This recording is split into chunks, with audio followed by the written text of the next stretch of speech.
Alexis Lévrier, bonjour. Bonjour.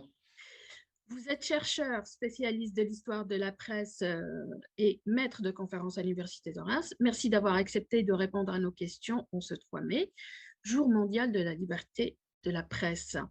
Sur le site de l'UNESCO, on peut lire le 3 mai sert à rappeler au gouvernement la nécessité de respecter leur engagement en faveur de la liberté de la presse et constitue également une journée de réflexion pour les professionnels des médias et sur les questions relatives à la liberté de la presse et à l'éthique professionnelle. Pour vous, cette journée est-elle importante, voire indispensable?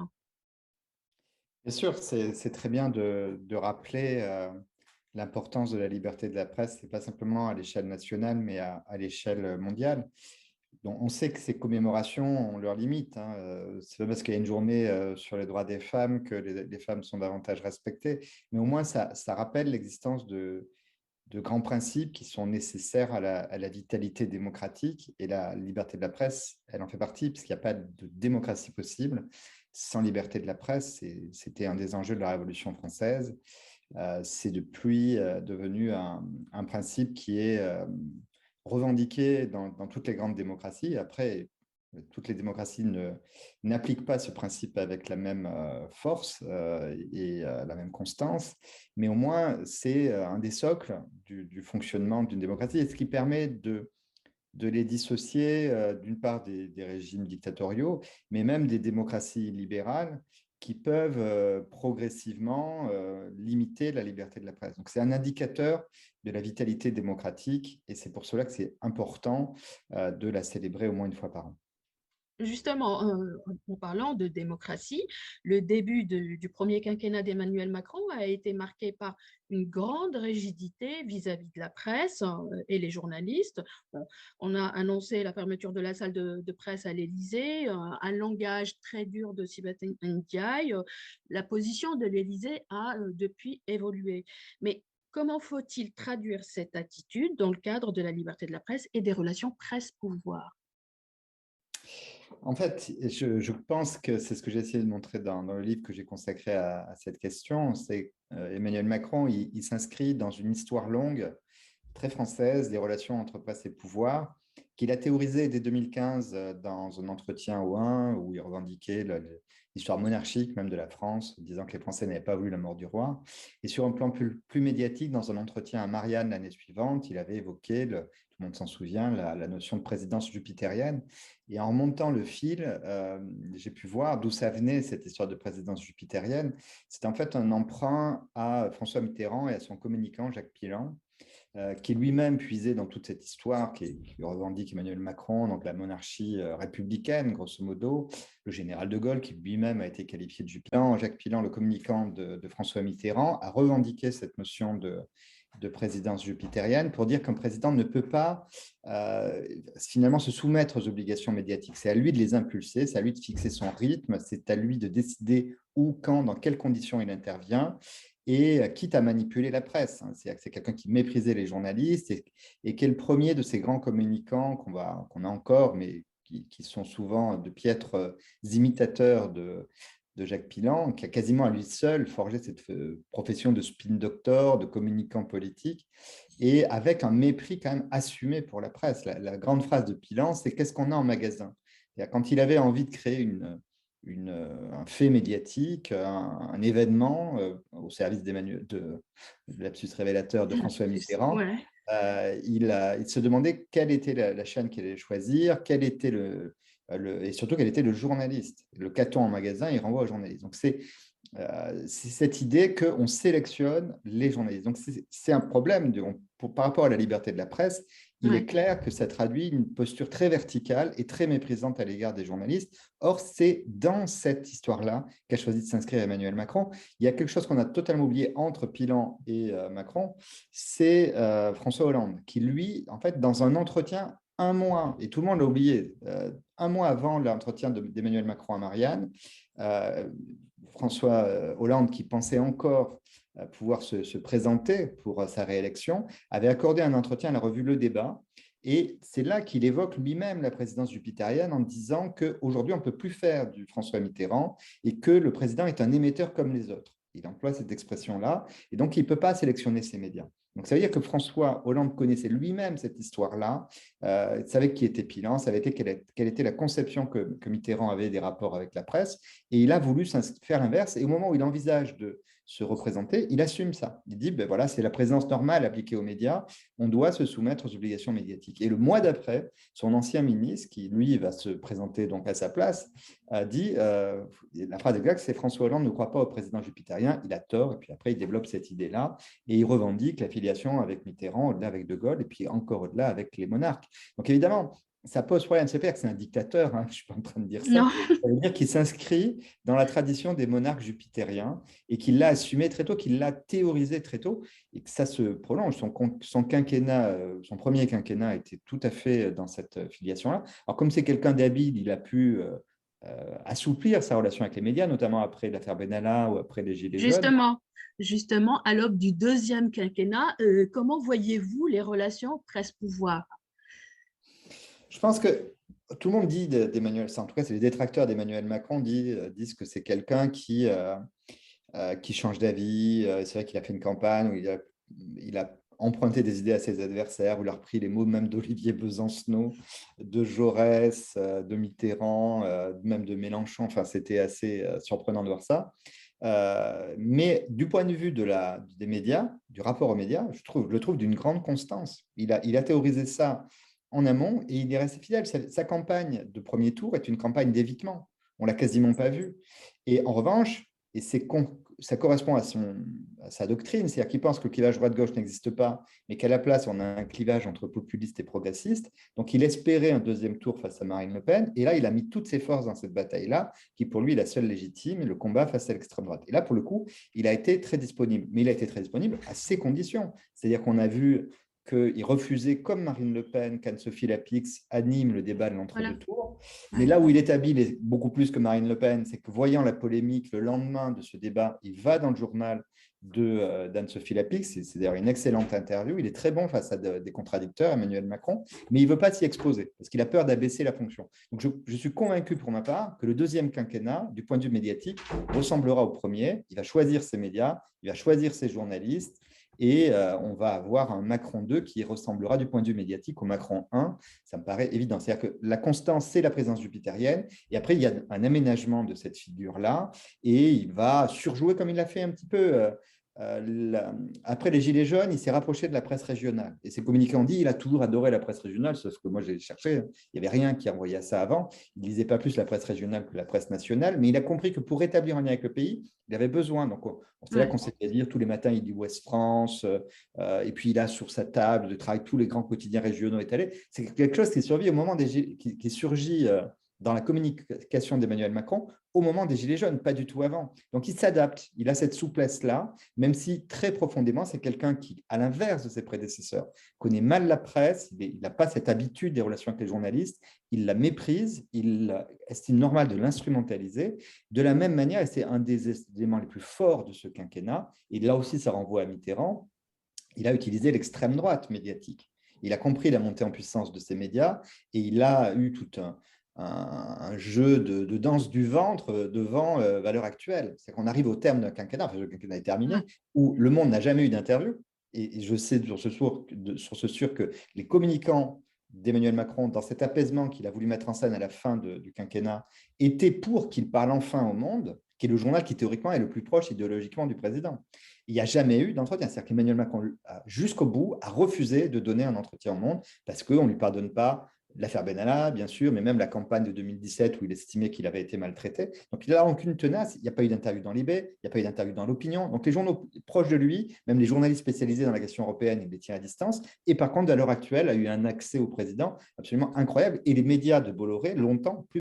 Le pouvoir souhaitait carrément mettre une loi qui était le schéma national de maintien de l'ordre pour encadrer les journalistes, les éloigner lors de la dispersion des manifestations. C'était aussi, c'est là où il y avait les images de Benalla qui sont sorties. Donc, cette loi qui n'a pas abouti parce qu'elle a été refusée par le Conseil d'État qui l'a annulée.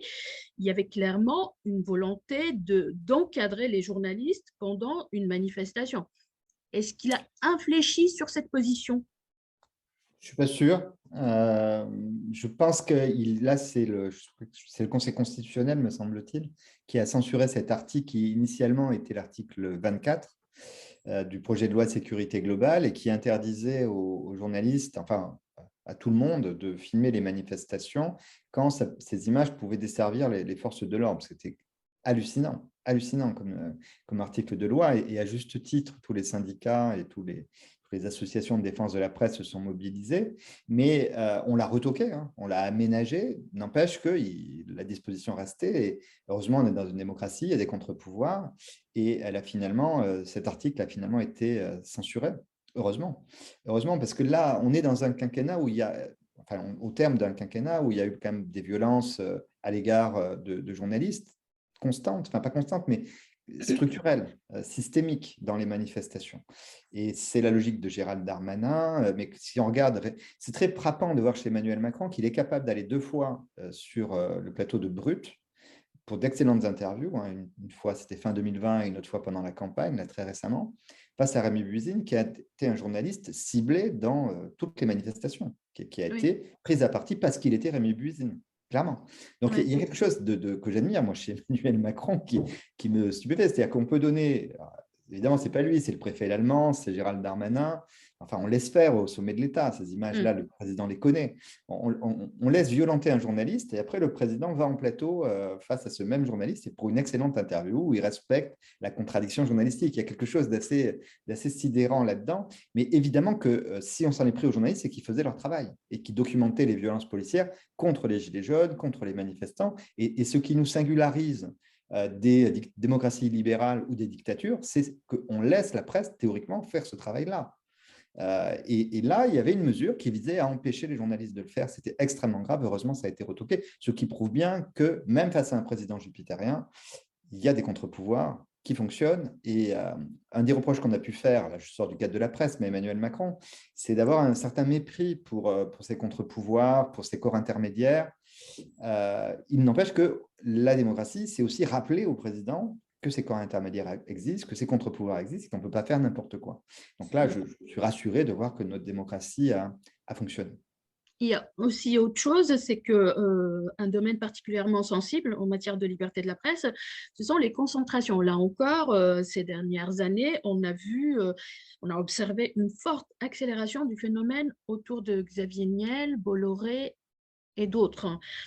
Pensez-vous que ces concentrations et l'intervention des grandes fortunes soient de nature à mettre en danger le pluralisme? Ah, bien sûr. Bien sûr, je crois que même au-delà du cas de Bolloré, on aurait a été conduit à envisager une refonte des dispositifs qui existent pour lutter contre la concentration. La loi qui existe, elle date de 86 et elle correspond à un paysage médiatique qui n'avait rien à voir. C'était 6 chaînes et encore on n'était qu'au tout début de ces 6 chaînes. C'était pas du tout la démultiplication d'écrans, de médias audiovisuels qu'on a aujourd'hui, pas de chaînes d'infos. Donc, et surtout que la grande évolution, c'est que ces chaînes d'infos sont devenues des chaînes d'opinion sur le modèle de Fox News avec ces news en figure de proue, évidemment. Et on sait à quel point ça a pu peser dans cette campagne, puisqu'on a un journaliste qui est né, qui est devenu candidat grâce à une chaîne d'opinion, Exactement. news, et qui est une chaîne d'extrême droite, je crois qu'il faut le dire maintenant, en tout cas, qui penche singulièrement vers l'extrême droite et qui a favorisé cette candidature-là. Donc Vincent Bolloré est un cas un peu à part, parce que c'est quelqu'un qui a un projet culturel, qui a un projet politique, et qui en l'occurrence était peut-être aussi un projet électoral. Le projet électoral n'a pas fonctionné, puisque Zemmour finit à 7%, mais le projet culturel, lui, est une grande réussite, puisqu'on a parlé pendant toute la première partie de la campagne que d'immigration, que d'identité, que d'islam, et on a vu l'influence que CNews avait sur les autres médias, qui ont accompagné la campagne de Zemmour avec une certaine faiblesse, quand même, il faut le reconnaître, et une forme de fascination pour ce qu'il incarnait. Donc je crois que ça doit nous conduire à nous interroger sur l'influence que Zemmour et que Bolloré ont eu sur la campagne, ont eu sur le paysage médiatique, sur le Sur suivi. l'opinion aussi? Bien sûr, bien sûr. Il finit avec un score très faible, mais quelque part, Marine Le Pen, dans une version un peu normalisée, à représenter les mêmes idées, et elle finit à 42%. Alors, il y a la responsabilité d'Emmanuel Macron, il y a cette danse du ventre devant Valeurs Actuelles et longtemps devant les médias du groupe Bolloré. Alors, leurs relations se sont compliquées à la fin, justement face aux ambitions de Bolloré. Et on sait que le président, dans ce jeu de concentration qui se renforce depuis la crise du Covid, il y a le retrait de Bertelsmann qui détenait RTL, M6 et le groupe Prisma, une vingtaine de magazines. Et puis, il y a la chute définitive du groupe Lagardère. Et donc, on se partage les restes de ces deux empires. Donc, il y a de moins en moins d'acteurs. C'est ça aussi qui est très inquiétant. Et parmi ces acteurs qui restent, il y en a un qui est extrêmement ambitieux et qui s'est recentré sur les médias. C'est-à-dire que Bolloré a, c'est ça aussi sa singularité. Il a revendu ses activités industrielles, notamment en Afrique, à un groupe d'ailleurs assez lié à l'Élysée, finalement. Donc, ce qui pourrait conduire, on n'en sait rien, mais à une accalmie. C'est la thèse de Mark Andeveld, le journaliste d'investigation. Je ne sais pas ce qu'il en sera. Mais ce qui est certain, c'est que c'est un empire médiatique et qui contraste avec les autres, qui sont des empires industriels qui ont quelques médias. Là, c'est un empire resserré sur les médias, mais au sens très large, c'est-à-dire médias audiovisuels, radio-télé, presse écrite. Il ne lui manque qu'un quotidien et on lui prête l'intention de racheter le Figaro à terme. Il y a ensuite, évidemment, les magazines dont je parlais, mais il y a aussi la publicité, la communication, les jeux vidéo, la distribution, puisqu'il va aussi, en reprenant Lagardère, il va contrôler les relais qui distribuent la presse. Donc, c'est un empire tentaculaire, un peu sur le modèle de Murdoch. Je crois que c'est ça son modèle, et qui essaye d'impulser un rythme à la vie politique. Et on en a eu la conséquence dans cette campagne, au moment où Emmanuel Macron joue une autre carte, qui est de favoriser Bouygues dans le rachat de M6 et de RTL. Et on sait que dans cette campagne, du coup, il a beaucoup favorisé TF1. Il est allé très tardivement sur France 2 et il a traité de manière assez brutale le service public, alors même qu'il avait Justement, de très bonnes relations avec TF1. Justement, face à tout ça, il y a un service public que Emmanuel Macron a traité de la honte de la République. Il est revenu sur cette déclaration après, mais aujourd'hui, plus que jamais, il est décidé de supprimer la taxe audiovisuelle. Est-ce que l'audiovisuel public risque de perdre son indépendance? L'indépendance du service public, elle est toujours menacée parce que déjà, c'est presque contradictoire par rapport à son existence. Déjà, sous la 4e République, la RTF n'était pas du tout indépendante. Et puis, sous le pouvoir, au début de la 5e République, De Gaulle l'a clairement conçu comme un moyen de répondre aux médias écrits. La phrase que lui prête Perfit, mais qui semble fondée, c'est la presse est contre moi, la télévision est à moi. Donc, le service public, l'audiovisuel public, est conçu au début de la 5e République comme un moyen d'avoir ce que Pompidou appellera la voix de la France, une voix officielle qui relaie le point de vue présidentiel. Et on en a la trace aujourd'hui encore. C'est pour ça que Emmanuel Macron a eu des propos aussi clivants à l'égard du service public, qui par ailleurs a une excellente image et d'excellentes audiences. C'est que pour lui, il est trop indépendant, cet audiovisuel public. Comme il est dans cette tradition des monarques républicains, mais il ne comprend pas que l'audiovisuel public puisse avoir un ton un peu trop impertinent à son égard. Mais en même temps, ce qui protège l'audiovisuel public, ce sont ses audiences dont je parlais, c'est cette excellente image. C'est que dans un paysage médiatique qui penche vers l'extrême droite, il est bon d'avoir une autre voix, et ça n'est possible que parce qu'il y a cet audiovisuel public qui ne dépend pas des recettes publicitaires. Donc, je ne pense pas, son projet, il ne faut pas le comparer à Marine Le Pen ou Éric Zemmour, qui, eux, voulaient privatiser purement et simplement l'audiovisuel public. Lui, il rend son financement problématique, parce que supprimer la Voilà. redevance sans dire clairement comment on va la remplacer, Alors, évidemment, ça pose problème. il propose un budget qui sera voté sur plusieurs années, donc pluriannuel. Le problème, c'est sur quelle base, quelles sont les conditions de ce financement? Oui, ce qu'il y a de bien dans la redevance, c'est paradoxal, c'est un impôt qui est très impopulaire. C'est un impôt qu'il est légitime de remanier parce que la taxe d'habitation ayant vocation à disparaître, si le président va au bout de cette mesure, la redevance était adossée à la taxe d'habitation. Donc, ça allait de toute façon être supprimé. En tout cas, il va falloir inventer une autre manière de la percevoir. Et donc, c'est logique d'envisager ça. Mais cet impôt impopulaire, il a le mérite de rendre visible le lien qui existe entre les Français et l'audiovisuel public. Les Français savent qu'ils payent pour avoir un audiovisuel différent des médias privés. et que pour ça, il y a un coût, et c'est comme ça, c'est pour ça qu'ils payent la redevance. À partir du moment où ça devient beaucoup plus opaque, parce que si c'est le… Alors certes, mais même là, on voit les limites de la communication jupitérienne. Il annonce ça dans la conférence de presse pendant la campagne du premier tour, mais il veut être très peu présent pour la campagne du premier tour. Son entourage est incapable d'expliquer comment on va remédier à la suppression de la redevance. Donc, il y a une période comme ça de doute.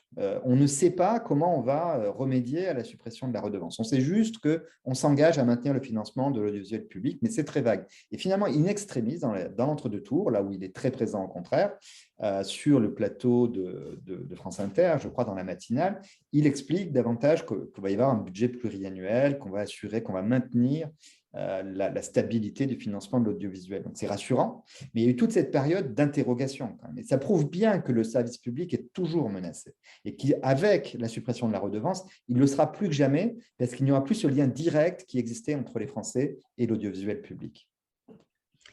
Sur le plan de la liberté de la presse dans le monde, on constate de nombreuses attaques de la part des pouvoirs, la Russie, la Turquie, l'Algérie.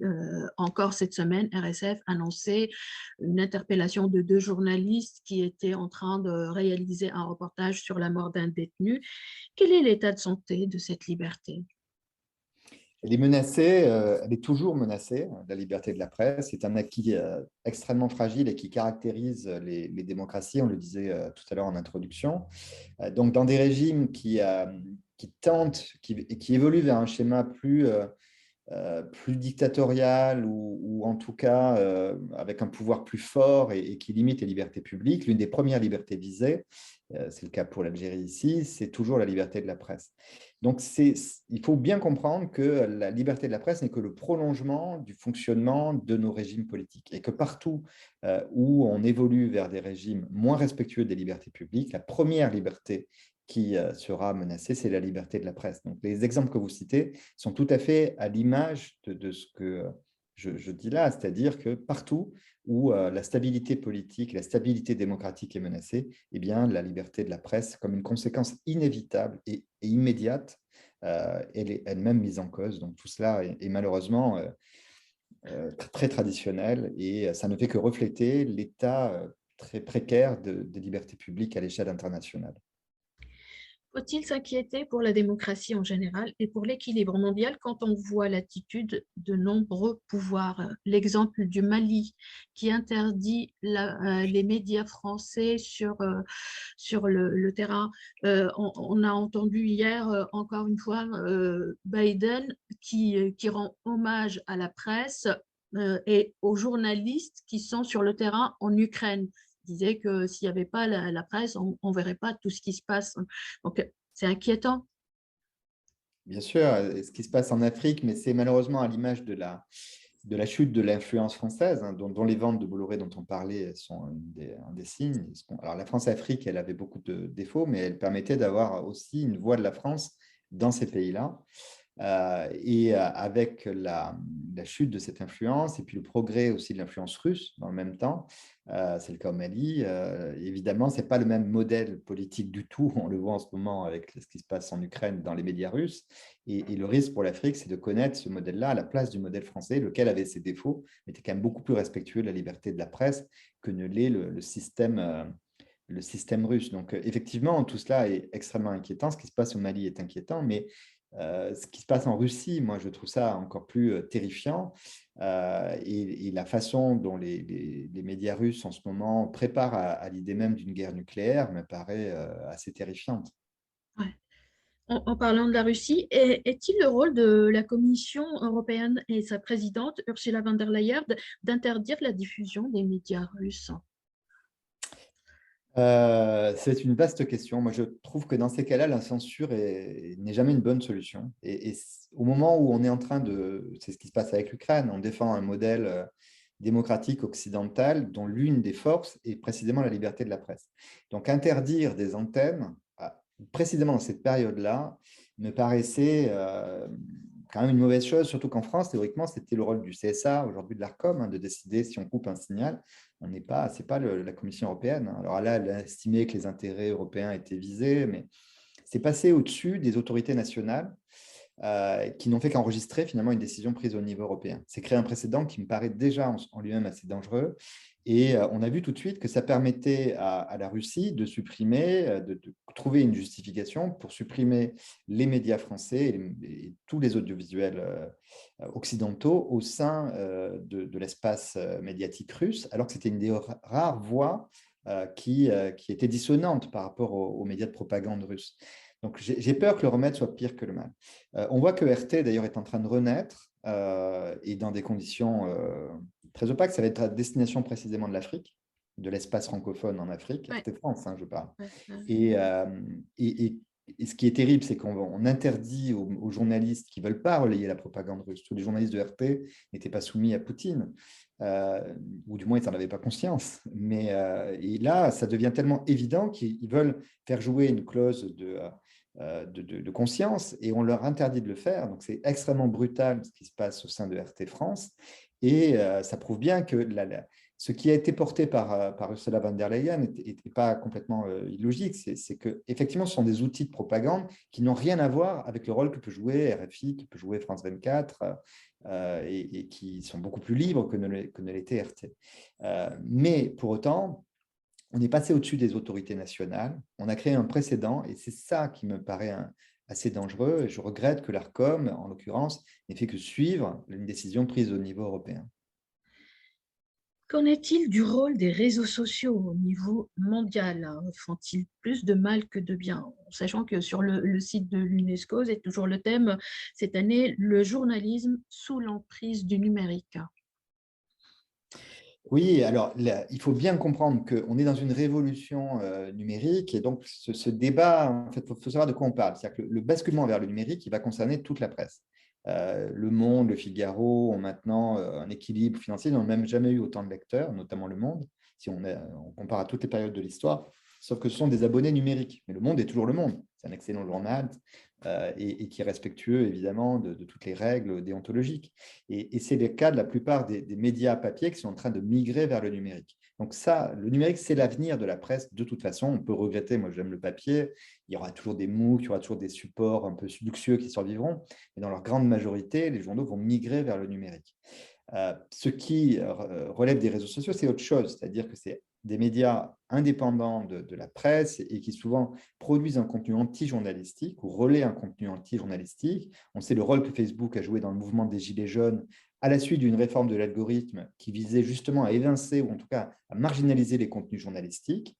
Donc ces réseaux sociaux ont un rôle immense dans la fabrique de l'opinion. Et ce qui est inquiétant en ce moment, alors en soi, c'est une très bonne chose qu'il n'y ait pas que la presse, que les gens puissent s'exprimer. C'est un désir qu'il y a depuis les origines du journalisme où les lecteurs se regroupaient, on les appelait les nouvellistes de bouche, ils se regroupaient dans les promenades, dans les cafés, dans les jardins, comme aux Tuileries ou au Palais Royal, et ils discutaient de la presse. Et ils pensaient que la presse les manipulait, et ils fabriquaient leurs propres médias à ciel ouvert, si on peut dire, en ayant le sentiment qu'eux détenaient des vérités que la presse ne pouvait pas dire. Donc cette concurrence entre les lecteurs et les médias journalistiques, elle est saine. Et les réseaux sociaux, ça n'est que le prolongement des nouvellistes de bouche dans l'espace numérique. Donc ça ne me choque pas en soi. Je trouve que qu'il y ait des médias alternatifs, c'est toujours une bonne chose. Le problème, c'est quand on voit Elon Musk, par exemple, qui veut reprendre Twitter en disant ça sera un espace de liberté totale, je ne veux plus de censure d'aucune sorte, il n'y a aucune liberté ne peut être totale. Hein. Moi, je rappelle toujours l'article 11 de la Déclaration des droits de l'homme et du citoyen, donc en 1789. On cite toujours la première partie qui est la libre communication des idées, des opinions est un des droits les plus précieux de l'homme. Tout citoyen peut donc parler, écrire, imprimer librement. Et en général, on s'arrête là. Or, il y a une restriction après, qui est sauf à répondre de l'abus de cette liberté dans les cas déterminés par la loi. C'est-à-dire que même les révolutionnaires français avaient compris qu'on ne peut pas tout dire, qu'il y a un respect de la personne, qu'il y a le risque de la diffamation, de l'insulte, de l'appel à la haine, de l'appel au meurtre, etc. Tout le monde en avait déjà conscience à l'époque, et c'est pour cela qu'on ne peut pas avoir une liberté totale. Et qu'Elon Musk, au nom d'un libertarisme qui se veut de gauche, en fait, il va favoriser l'extrême droite. Et la droite réactionnaire américaine, notamment autour de Trump, n'attend que ça. Autour de Trump sur les Ah réseaux oui. sociaux, oui. Même s'il a fondé son propre réseau social, Qui n'a pas une grande valeur en ce moment et il n'a pas autant d'utilisateurs. Donc, forcément, le retour il sera plus appréciable pour lui. Le 3 mai, c'est aussi une journée de commémoration pour les journalistes qui ont perdu la vie dans la poursuite d'une histoire. C'était le cas pour le journaliste saoudien, Jamal Khashoggi. C'était le cas aussi pour la journaliste russe Anna Politkovskaya et bien d'autres qui sont en prison ou en otage. L'exemple d'Olivier Dubois, en ce moment, 13 mois de captivité, ça sera 13 mois de captivité le 8 mai prochain. Faut-il s'alarmer et comment réagir face à cette situation? Alors, des journalistes emprisonnés, des journalistes tués, il y en a toujours eu. Nous, on en a vu beaucoup dans notre histoire en France. Hein, et sous l'Ancien Régime, on pouvait mettre des journalistes en prison du jour au lendemain. Ce qui nous caractérise comme démocratie, c'est précisément le fait que, alors même, quels que soient les desiderata de Gérald Darmanin ou du préfet d'Allemand, on ne peut pas se contenter de décider du jour au lendemain qu'on ne peut pas filmer, qu'on peut mettre comme ça les journalistes en prison. Ce qui nous caractérise comme démocratie, c'est notamment l'existence d'une liberté de la presse et des droits donc pour les journalistes. Dans les choses qui ont été inquiétantes sous ce quinquennat, c'est l'année 2019, par exemple, on a une dizaine de journalistes convoqués par la DGSI, auxquels on a demandé leurs sources. Alors, le respect des sources des journalistes, c'est un des acquis de la loi de 1881.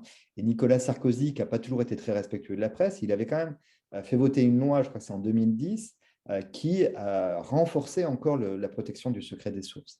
Donc là, c'est convocation à la DGSI dans le cas d'affaires différentes. Il y a eu l'affaire Benalla pour Ryan Chemin et Louis Dreyfus, mais il y a eu les journalistes de Disclose pour l'affaire des ventes d'armes au Yémen.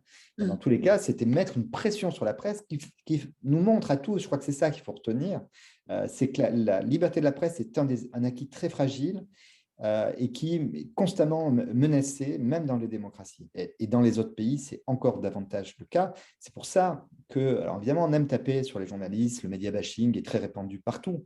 Il faut penser, et je crois que on le voit dans ce qui se passe avec les reporters héroïques en Ukraine en ce moment qui se battent sur les théâtres des opérations, et dont plusieurs sont morts d'ailleurs déjà, parce qu'évidemment, on les vise parce qu'ils sont journalistes.